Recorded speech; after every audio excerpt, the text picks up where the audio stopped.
2 hafta tayinlandilar. O'rtoqlar 2 hafta tayinlanib, уже hozir 110 kutyapmiz. Assalomu alaykum barcha TOEFLchilarga. Bugun TOEFL test markazimizda yana bitta studentimiz, ya'ni test takerimiz imtihon topshirdilar.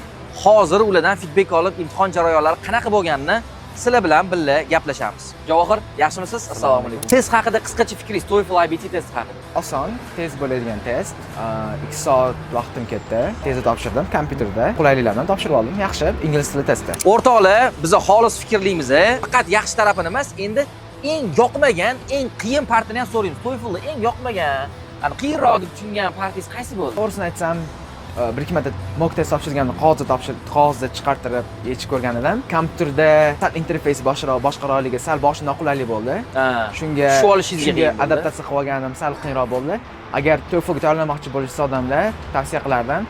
Boshidanoq kompyuterda praktika qilib, o'sha kompyuter interfeysga, ekrandan, skrindan reading qilishga o'rgansa, yaxshiroq, qulayroq bo'ladi. Oxirgi savol, TOEFLni o'zi nimaga topshirdingiz? O'zi bakalavrni tugatib, magistraturaga topshirmoqchi edim. Xalqaro universitetlar TOEFLdan IELTSni qabul qilishadi. Men topshirayotgan universitetim Germaniyadagi bitta universitet, Amerikadagi bitta universitet IELTS qabul qilmas ekan. TOEFL to'g'risi boshida topshirmoqchi emas edim, lekin universitetda majbur bo'ldim, lekin topshirgandan keyin qarasam, bu ham yaxshi bir test ekan. Juda ko'p berilayotgan savollarga shu yerda o'zi javob berib ketaman.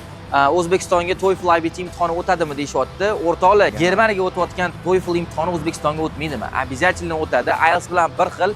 Sizlar ham topshiringlar, xudo xolasa. Javohir, rahmat. Test markazi bizani tanlaganingiz uchun rahmat aytib qolamiz.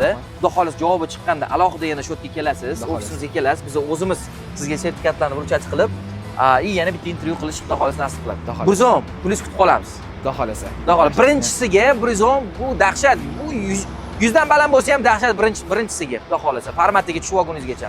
Preparationga qancha ketdi aytgancha? Tayyorlanishga 2 hafta.